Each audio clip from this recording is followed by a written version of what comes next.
In this video, I'm going to be changing the transmission fluid and the transmission fluid filter on my Mk7 Golf Sportwagen with a DSG transmission.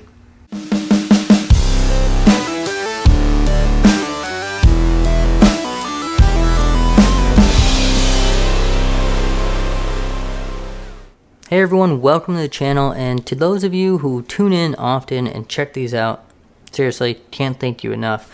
For anyone who's new here, this is your first video you're watching. If you want more content like this and you like this one, don't forget to like this video and maybe subscribe to the channel to learn more about my Mk7 and maybe how you can do some items and changes and modifications to yours.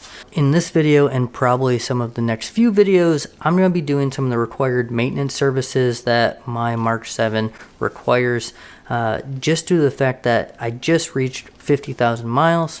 I've only put on the last 7,000 miles, and as I've been modding my car, making changes to it, and seeing and learning from a lot of you out there in forums and Facebook groups, there's been these maintenance items that have come up in the intervals, and I started to look back at some of my service records that I could find that came with my car and that were available online.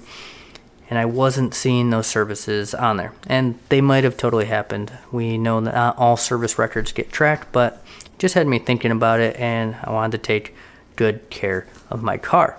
As well as I recently purchased a quick jack lift system, which will make these much easier. So those services being a DSG fluid change and filter change, the Helix service, and the differential service or flush on the front and the rear. So I'm going to be tackling those, but today we're just talking about the DSG service. The DSG service is a transmission service for automatic transmissions on the Golf Sportwagen and other variants that should be taking place every 40,000 miles. Since I can't confirm or deny that that happened, we're going to do it today. And what that means is changing the fluid, changing the filter, changing the O-ring that goes on the filter housing, and the washer that goes on the drain plug.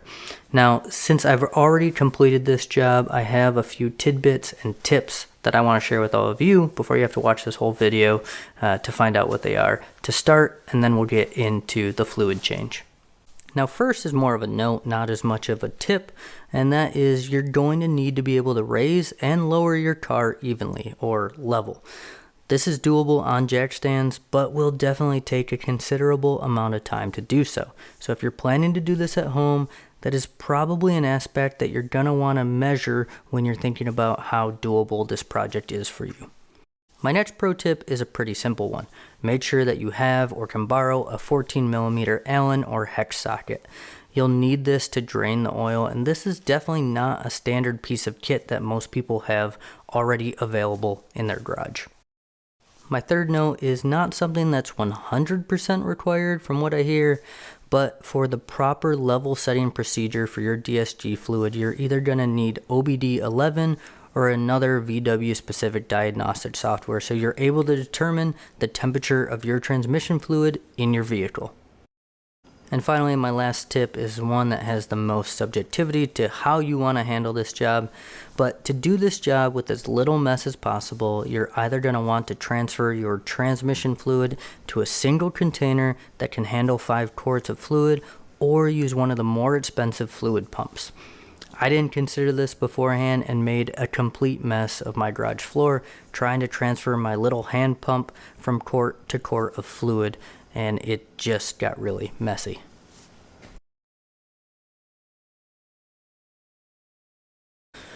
Now, to access your transmission filter housing, you're going to need to remove your battery tray, and likely to get that battery tray out, you're also going to have to remove some of your air intake pieces as well.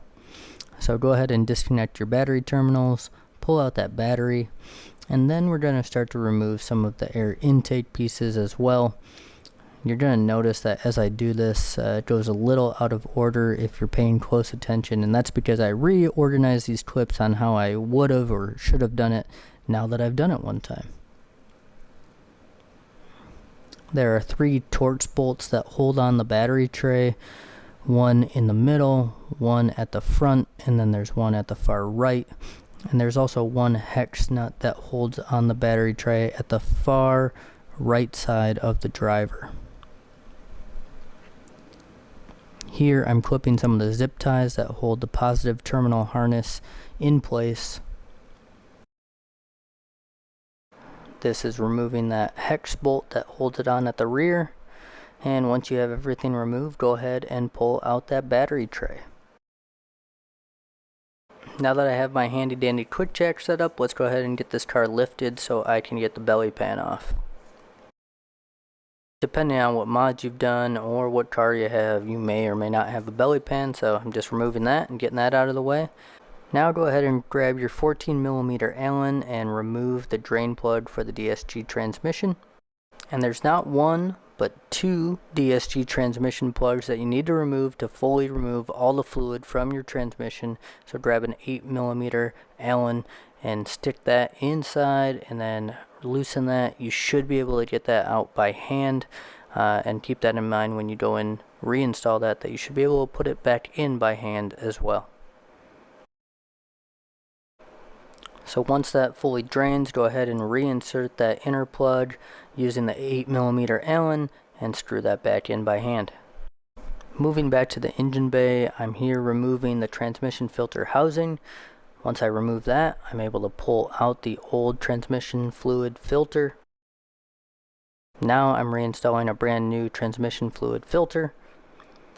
Once I have that in place, I'm going to remove the O-ring from the transmission filter housing and replace it with the new one that I received as part of the DSG kit from FCP Euro. Go ahead and reinstall that housing and tighten it down to the proper torque spec. Here's where I would change things up from the way that I did it. Here you can see me sizing up my very inexpensive $25 pump into one of the quarts of transmission fluid.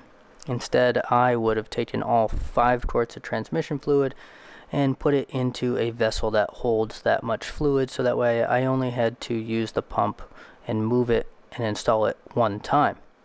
Instead, as I went through and installed this transmission fluid, I moved it from quart to quart, and that created a ton of mess under the vehicle. The other option is to buy a really nice fluid transfer pump that can handle at least 5 quarts of fluid. Now let's install the DSG fluid adapter into the bottom of your transmission. This is also a piece that came as part of the SCP Euro DSG kit. Here I'm just getting out a little of the air in the line and attaching it to that adapter, and start pumping away and filling up that transmission with fresh, clean fluid. Once all 5 quarts have been pumped into the transmission, go ahead and quickly remove that adapter and replace the drain plug. Now that you have that complete, go ahead and reinstall the battery tray, the battery, and all the intake pieces that you removed earlier. Now for the proper level setting procedure, you need to ensure that your transmission fluid is at a temperature between 40 degrees Celsius and 60 degrees Celsius. And in order to check this, I'm using OBD 11 and going into live data and then transmission fluid temperature, and monitoring this while I start my vehicle and let it run until it rises to the proper operating and level setting temperature. Once you reach a temperature above 40 degrees Celsius, go back under the vehicle and remove the transmission fluid drain plug. Let it drain out until it goes into a slow drip, and then go ahead and replace that drain plug and torque it back to spec. So that is a DSG service on a Mark 7. I hope some of those tips at the beginning were helpful, and for those of you that have watched this and are still wondering, should I tackle this at home? I can't tell you 100% yes or no, you shouldn't. But you can save yourself a good chunk of change by doing it at home, because these can run anywhere between $250 up to $400, and depending on what other services surround them when you're taking it and where you're taking it.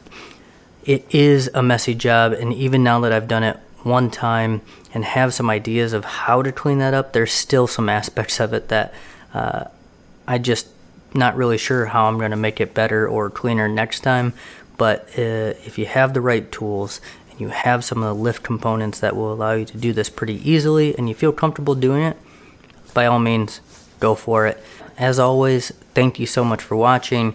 leave some comments below. Let me know if I did something wrong. Hopefully I didn't on this one, because I'd say it's a pretty serious component. And yeah, so look out for the next videos where I'll be changing the Helix fluid and the differential fluid as well.